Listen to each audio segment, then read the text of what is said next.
వచ్చినటువంటి భక్తులకు తిరుమల తిరుపతి దేవస్థాన నిర్వాహకం కారణంగా వాళ్ళు ఒకరోజు ముందే నేరుగా వైకుంఠానికే వాళ్లను సాగనంపినట్టుగా ఈ ప్రభుత్వం చేపట్టినటువంటి చర్య వలన జరిగింది. చంద్రబాబు నాయుడు గారు ఆర్భాటం ఎక్కువ, ఆచరణ తక్కువ. ప్రతి క్షణము నేను ఈ రాష్ట్ర బాగోగుల కోసమనే పనిచేస్తున్నాను అని చెప్పుకునేటువంటి వ్యక్తి ఆచరణలో తన స్వార్థానికి అధికారాన్ని రాజకీయాన్ని వాడుకోవటమే తప్ప ఏ రకంగా ప్రజల ప్రయోజనాలను కాపాడుదాము అన్నటువంటి ఆలోచన ఆయనకు ఉండదు అనని ఇప్పటి వరకు ఆయన పరిపాలించిన కాలమంతా కూడా ఇది రుజువు చేసింది. ఈయన హయాంలోనే గతంలో గోదావరి పుష్కరాలలో దాదాపు 30 మందికి పైగా ఈయన ప్రచార ఆర్భాటం వలన తొక్కిసలాటలో చనిపోయినారు, కేవలం ప్రచారం కోసమని. ఈరోజు వైకుంఠ ఏకాదశిని పురస్కరించుకొని మేము తిరుమలకు అద్భుతమైనటువంటి ఏర్పాట్లు చేస్తున్నాము అని నెల రోజులుగా ఓదర కొట్టినటువంటి వాళ్ళు రివ్యూ మీటింగులు, వరుస మీటింగులు జరిపినటువంటి వాళ్ళ ఫలితం 6 మంది భక్తుల మృతి, దాదాపు 40 మంది ఆసుపత్రి పాలవటము. ఎవరికి వారు ఘనతంతా మా ఖాతాలలో వేసుకుందామన్న ఆర్భాటంతోనే ఈ సమీక్షలు చేసినారు. ఈవో సమీక్ష చేస్తే కింది స్థాయి వాళ్ళు పట్టించుకోరు.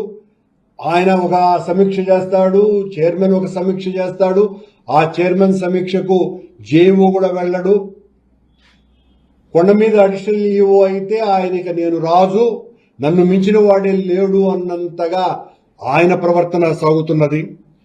పని చేసేవారు ఇంత చేస్తే పని చేసేవారు తగ్గిపోయినారు, పర్యవేక్షకులు జాస్తి అయిపోయినారు. పని చేసే వాళ్లను కూడా పని చేయనివ్వకుండా ఈ పర్యవేక్షకుల సంఖ్య పెంచుకొని ఈ సంఘటనకి కారణభూతులైనారు. సమన్వయ లోపం కాదు, వ్యవస్థ పూర్తిగా వైఫల్యం చెందటం మూలంగానే ఈ సంఘటన జరిగింది. ఇంత దారుణమైనటువంటి ఘటన జరిగింది. ఇందులో పోలీసులు, అలాగే టీటీడీ విజిలెన్స్ వ్యవస్థ పూర్తిగా విఫలమైంది. అసలు ఎంత దుర్మార్గంగా వ్యవహరించినారా అంటే, నిన్న బైరాగిపట్టడిలో ఉన్నటువంటి క్యూ లైన్ల దగ్గర ఒక క్రైమ్ డిఎస్పి క్యూ లైన్లలోకి జనాన్ని వదలకుండా గంటల కొద్దీ వాళ్ళనందరినీ కూడా పార్కుల్లోకి పశువుల మందం తోసినట్టు తోసేసి ఆ తర్వాత ఒక్కసారిగా తెరవండి తలుపులు అని చెప్పటం మూలంగా ఇంత దారుణమైనటువంటి ఘటనకు బాధ్యులైనారు ఆ పోలీసు వాళ్ళు. ఎంత దారుణమైనటువంటి సంఘటన. క్యూ లైన్లో ఉండేటువంటి వాళ్లకు నీళ్లు లేవు, ఆహారం లేదు, పరామర్శించే వాళ్ళు లేరు, ఏర్పాట్లన్నీ బాగున్నాయని మాట్లాడే వాళ్ళు లేరు. ఏ రకమైనటువంటి సదుపాయాలు లేకుండా ఇవన్నీ కూడా గతంలో మేము అధికారంలో ఉన్నప్పుడు మేము చాలా చక్కగా, ఈ రోజున ఎంత ఒత్తిడైతే ఉన్నదో ఆ రోజు కూడా అదే ఒత్తిడి ఉండినా కూడా దాదాపు 10-15 రోజుల ముందరే, నేను మొదట శాసనసభ్యునిగా ఉన్నప్పుడు టీటీడీ అధికారులందరితో కూడా సమన్వయం చేసుకుని మొత్తం క్యూ లైన్లన్నింటినీ కూడా చూసేటువంటి బాధ్యత తీసుకున్నటువంటి సందర్భాలున్నాయి. ప్రతి ఒక్క అధికారి కూడా ఎంతో బాధ్యతాయుతంగా ఆ రోజు ఉన్నటువంటి ఈఓ కావచ్చు, అడిషనల్ ఈఓ కావచ్చును, హూఎవర్ దే మే బి, విజిఓల దగ్గర వరకు, పోలీసుల ఆఫీసర్ల దగ్గర వరకు చాలా నిరంతరము పర్యవేక్షణ చేయటం కాదు, పని చేసినారు. అందరూ కూడా ఎక్కడ ఎవరికి ఏ ఇబ్బంది లేకుండా చూడటం బాధ్యతగా తీసుకొని పని చేస్తే ఏ రకమైనటువంటి తొక్కిసలాటలు లేకుండా చాలా అత్యద్భుతంగా మేము నిర్వహించినాం. కానీ ఈ రోజున పరిస్థితి ఏంటి? చైర్మన్ ఆయనేమో రోజు మాకు దీన్ని మొత్తం రాజకీయ క్రీడా మైదానంగా టీటీడీని మార్చేశారు. రావటమే గత పాలకుల మీద మా మీద బురద చల్లేటువంటి కార్యక్రమాల్ని భుజాన మోస్తున్నారు బొయ్యిల మాదిరిగా.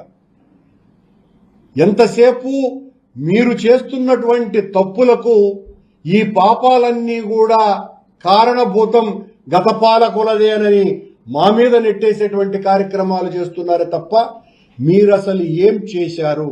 మీ పాలనలో, మీ పాలక మండలిలో రెండో సమావేశంలోనే మీకు సంబంధించినటువంటి పత్రికలు, ప్రసార మాధ్యమాలే చైర్మన్ పూర్తిగా నామకా వాస్తే అయిపోయినాడు అని వాళ్లే రాసినారు, వాళ్లే మాట్లాడినారు. అంటే ఏ స్థాయిలో ఉన్నది మీ చర్యలు, మీ స్థానం ఏది అనే దానికి ఇంతకంటే ఉదాహరణ లేదు. మీ గురించి లెక్క పెట్టే వాళ్లే లేరు. అక్కడ ఉన్నటువంటి ఆ కొండ మీద ఉన్న వెంకన్న చౌదరి నేను సీఎంకు నేరుగా బాధ్యుణ్ణి అని ఎవరిని కూడా లెక్కే చేయకుండా ఈ సంఘటన పూర్తిగా అడిషనల్ ఈఓకు సంబంధించినటువంటి వ్యవహారం. కొండ మీద దర్శనాలకు సంబంధించిన ఏర్పాట్లలో పర్యవేక్షణ కావచ్చు, పని కావచ్చును కీలక పాత్ర వహించాల్సినటువంటి వ్యక్తి వెంకన్న చౌదరి. కానీ వెంకన్న చౌదరికి చంద్రబాబు గారి సేవ తప్ప భక్తుల సేవ పట్టనే పట్టదు. అతను వచ్చినప్పటి నుంచి ఇదే చర్య. ఈయన ప్రతిపక్షాలకు సంబంధించినటువంటి వాళ్ళకందరికీ కూడా ఏ రకమైనటువంటి ప్రాధాన్యత ఇవ్వకుండా ప్రభుత్వంలో ఉన్నటువంటి వాళ్లకు ఊడిగం చేస్తూ ఒకసారి వెలికి తీయాలా. రోజు దాదాపు 7,000 మందికి పైగా విఐపి బ్రేక్ దర్శనాలు ఈ రోజున జరుగుతున్నాయి. మేమున్నప్పుడు అంత జరగలా. మా మీద అభండాలు వేస్తారు మీరు. ఈ రోజున వాస్తవం ఇది. మీకు కావలసినటువంటి వాళ్ళకంతా కూడా రాచ మర్యాదలు చేస్తున్నాడు ఈ వెంకన్న చౌదరి. ఈ వెంకన్న చౌదరి పూర్తిగా బాధ్యత వహించాలా. చంద్రబాబు గారి సేవలో నిమగ్నమైనటువంటి వెంకన్న చౌదరిని, ఆయన మీద అజమాయిషీ చేయలేనటువంటి స్థితిలో ఉన్నటువంటి ఈఓ శ్యామలరావు గారికి కూడా దీనికి బాధ్యత వహించాల్సినటువంటి అవసరం ఉన్నది. ప్రతిపక్షాల మీద ఎప్పుడెప్పుడు దొరుకుతారా, వాళ్ళనందరినీ కేసులు పెట్టి లోపల్లో వెయ్యాలా అనేటువంటి ఉద్దేశంతో అదే పనిగా తీసుకొని రాబడ్డటువంటి తెలంగాణ నుంచి ఓ ఎస్పీ స్థాయి అధికారిని ఇక్కడికి తీసుకొని వస్తే ఏం చేస్తున్నట్టు మీరంతా కూడా? మీరందరూ కూడా చంద్రబాబు గారి సేవలో తలమునకలైనారు. పూర్తిగా అందులో పునీతులవుతున్నారు. ఇప్పుడు చంద్రబాబు గారు వస్తున్నారు ఒక గంటలో.